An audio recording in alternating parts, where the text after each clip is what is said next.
I want to start with the fact that, when a film like Kennedy, which has traveled so many film festivals, Cannes being one of them, but it struggles so much to get that reception that come for the first time to our country. Tell me the heartbreak you all felt as a team, Anurag, you as a team, that we've made this film, we want the audience to watch it. It's traveling everywhere, but where we wanted to go first. Tell me about the heartbreak that you all went through. I don't know about heartbreak. I kept being told by my husband, who's extremely optimistic, that every film has its home, and this one will definitely um, have its home, when it's time. And one of the most remarkable things is that we did get to go all around the world with this film. Yes. And we did come to Mommy here, and the film was received so well here, Yeah. which was really nice. So everywhere that we got to go, um, we've gotten this great response. And one of the things that one of the reporters said, which was really amazing, is, an actor, we shoot a film, we have a release date, you do the promotion, and then by Sunday you're done. Where Yeah. here we have literally nurtured this entire film Yeah. over the course of a few years here. Yeah. And I think everything happens for a reason, and I'm really happy that we have an amazing platform, and the film is doing well, is being Yeah. received well. Yeah. And I think the fact that we've gotten to show the film all over the place has also created that buzz. And Mm. um, this film needed to be presented in a very particular way, and I believe it has, Yeah. and it's doing well. So we're happy about that. What is the best compliment you've received till now? And from who? Like your loved ones, like best compliment for Charlie. I'm sure it'll be a family, someone from family that'll touch your heart the most. I think, when it comes to friends and family, I don't know, they're supposed to say that I'm amazing Yeah. or that they like it. Yeah. Yeah. Um, which is nice, whether the film is great or whether it's bad, you're always going to get that from friends and family who Yeah. just say the nicest things. I Yeah. think the biggest compliment was actually being stopped by people within the industry who said, Anurag sir showed me the film and you were amazing. And from the most random of people and different actors or actresses. And that actually felt really good. And that I'm very, very happy about. That was very flattering. I read that it took your first shot on set to convince yourself, okay, now I'm part of this film. I found that hilarious.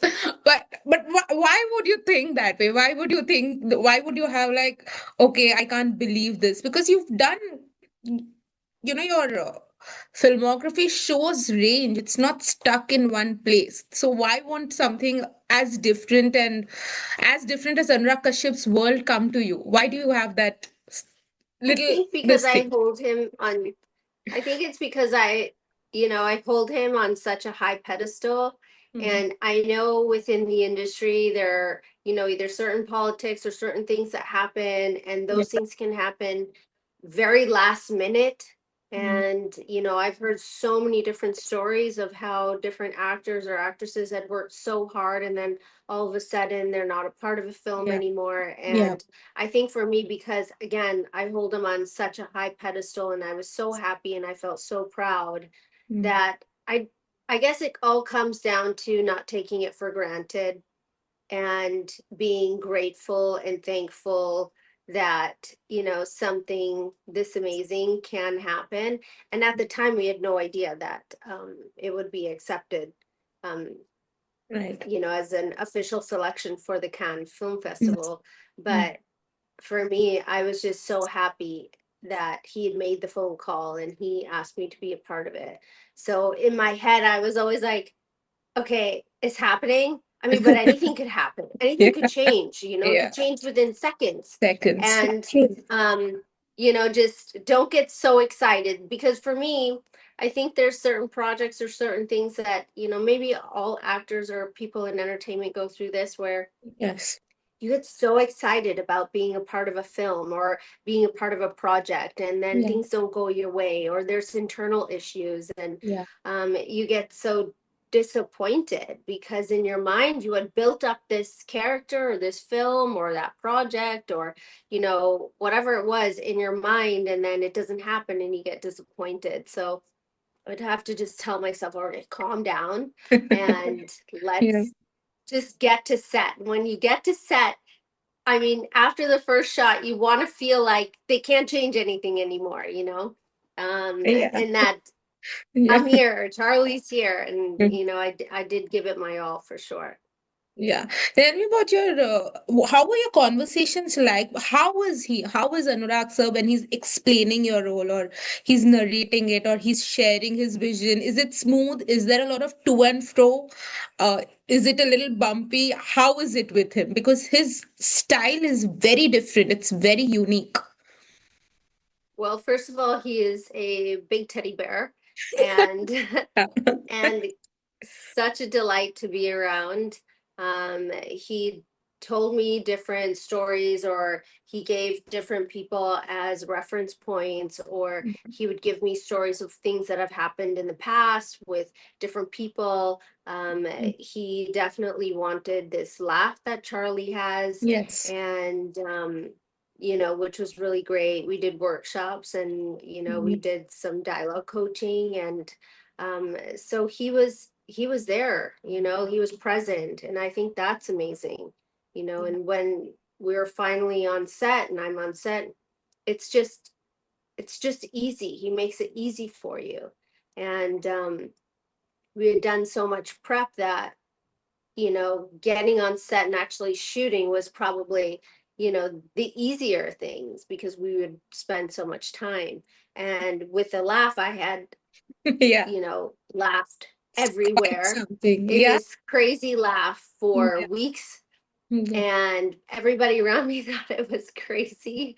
But for me, I said, okay, let's just get it out of my system. Yeah. And I'm not someone that gets easily embarrassed from these types of things very easily. I'm that girl that just trips over herself just walking normally. So it's usually other people who are embarrassed around me, but I'm not. And the same thing goes with this laugh. I would be in the elevator, or I would be in my Yeah. car, or I would be on set, or Yeah. I would be at the airport, on the plane, wherever I was, Yeah.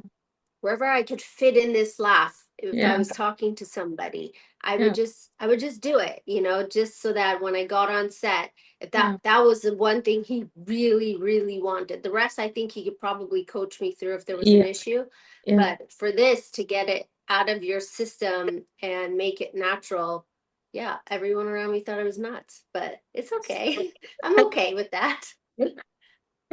No, but it's very interesting because the saying that fake it till you make it. Your laugh is it's like a character of its own in the film. You have so much going on inside, but you mask it all up with that smile and the focus shifts. It's very much like life.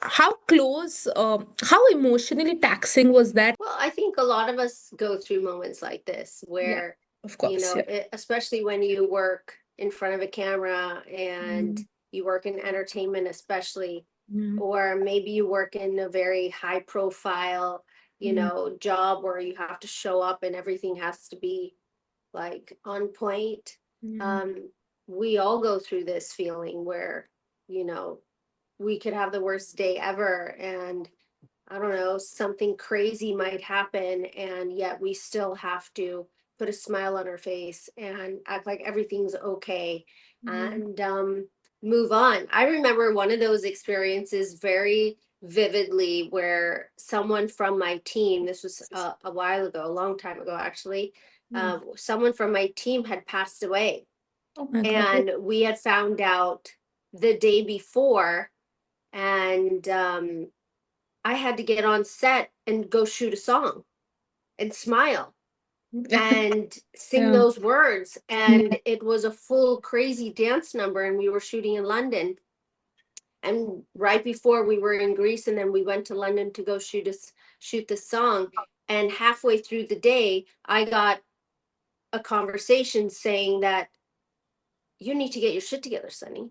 You can't be like this. And I'm like, what are you talking about? Prabhakar just died yesterday. How he was so close to me. He's the one who brought me food. He gave me water, who was by my side, who held my bags, like was with us 24 hours a day. And you're telling me to get my shit together? Like, this is insane. Yeah. But at the end of the day, no one cares, like no one cares how you feel. And that's, I call that that would be a Charlie moment, where the whole world around you could be crumbling, yet put a smile on your face, get it together, and you need to do what you need to do to get through the day. And I think we all can relate to moments like this, and we all can relate to feeling like this. I know lots of of course I'm around a lot of mothers, so a lot of Yeah. mothers go through this, where they could be having the worst day, but as soon as they see their child cannot know that they're upset, or that Yeah. something catastrophic has happened around them. They have to be the same mommy, or they have to be the same wife, and just move on. So I think we all have this quality and trait in us. It just maybe is about the severity of what's happening, whether Yeah. you can express and emote. What do you do for yourself, Sunny, for your own peace of mind when you're off work? How do you completely disconnect from the world? How do you take care of yourself? I do it through art. I do it through my children. I feel, knock on wood, so very blessed to have amazing people around me when I enter my house. We are on the floor, we're painting, we're doing all sorts of stuff. So these are the things that I do. In my day that bring me so much happiness, to be sitting on the floor painting with my daughter, or playing games, or playing, you know watching TV, snuggling up. Like, these are the things that keep me so happy and so grounded, because at the end of the day, these are the things that matter. How long has it taken for you to discover your own acting, the extent of your acting skills? Would you call this the most life-changing film till now? Is Kennedy something that you feel has a certain value that is just it for you? Like you've reached that point where you're like, okay, I've done a film like this. Would you call Kennedy that I film? think that I think the biggest thing is Anurag sir. He is the factor that changes everything. And, you know, again, all credit goes to him for, picking up the phone and believing in me and calling and say, I want you to come in for an audition, even though he had already decided he wanted me in the film. He just was trying to test me to see if I would show up. I only found this out when we were at the Cannes Film Festival, and I met Okay. everybody. And they Yeah. go, we were just messing with you. We just Yeah. wanted to see if you would show up. And I was like, what? I was so nervous.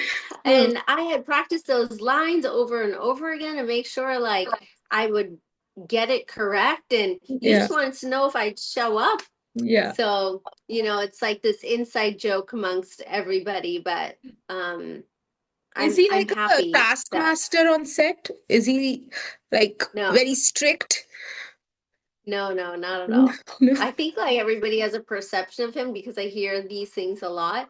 Yeah. Maybe certain people have different experiences. He does have a level of expectation from you. I'm sure of that.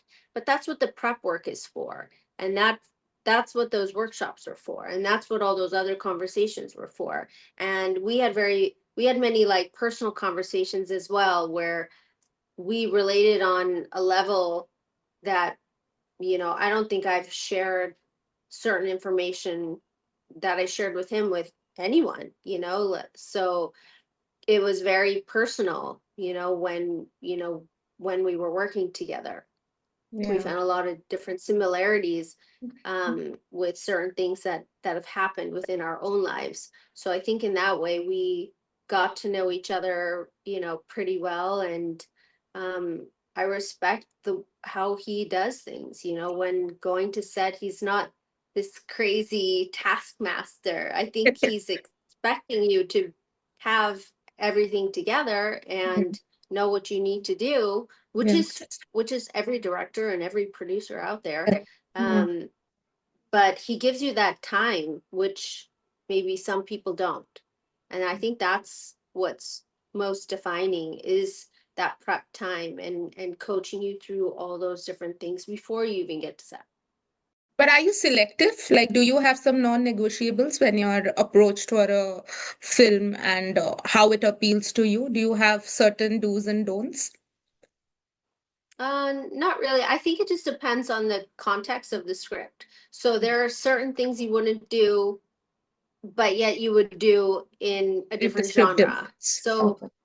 it just really depends on the script and what it needs and where that story is leading. Because I think to say no to something, you just limiting yourself. Yeah. Um, so it just depends. It's case by case scenario. Is there any, you've spent quite a few years in the industry now, is there any, like, what would you tell your younger self today? Is there any rejection or any bump, any struggle that now seems so futile to you after how long you've come and now the kind of work you're doing? But at that point, probably you were too harsh on yourself, and now you feel like, why was I so harsh with myself? Do you have a moment like that? Um, not so much. I think the only thing I would go back and tell myself is put the harness on, buckle it. It's Yeah, going to be a bumpy ride. It's yeah, not going to be easy, but I yeah. think that's part of life, I don't think that I've ever gone through anything in my life that was just easy. Mm. So I do accept that about my journey. Nothing has ever been easy.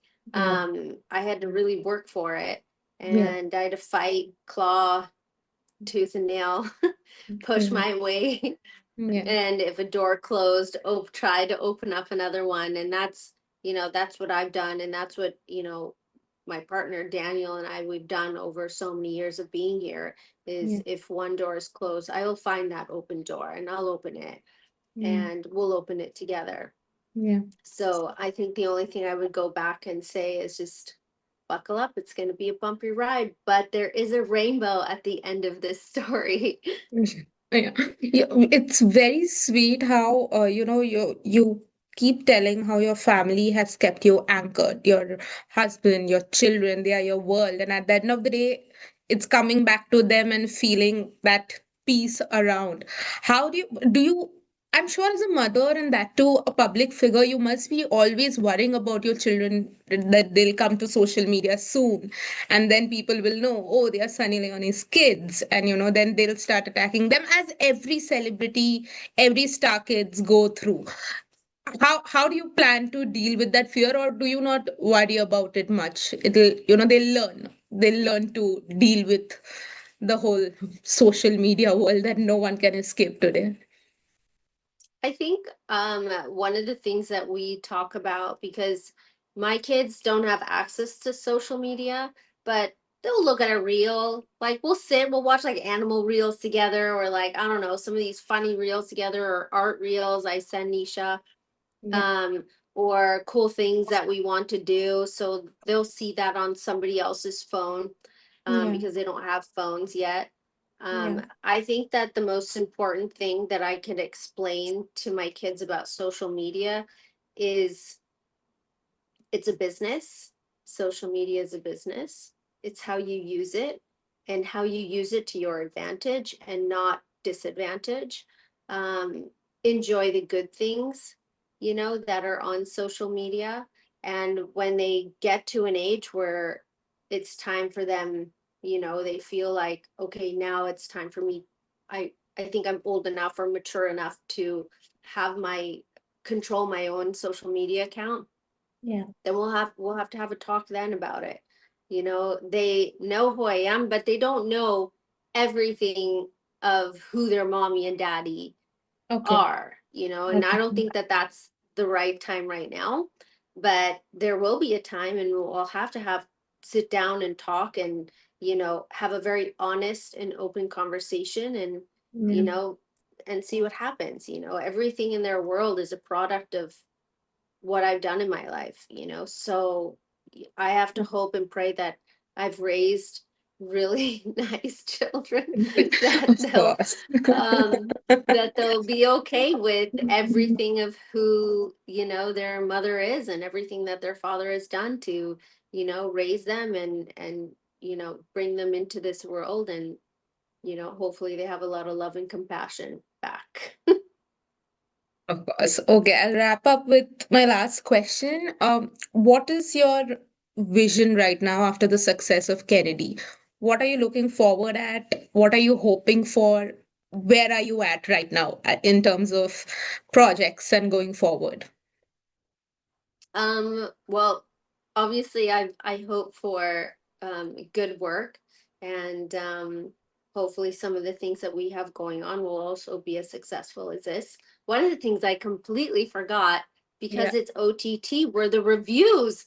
I yeah, completely forgot that people give reviews because it's been so long. yeah, And I've been very pleasantly surprised yeah, at how nice everybody has been, which is, yeah. I'm so thankful and grateful for that.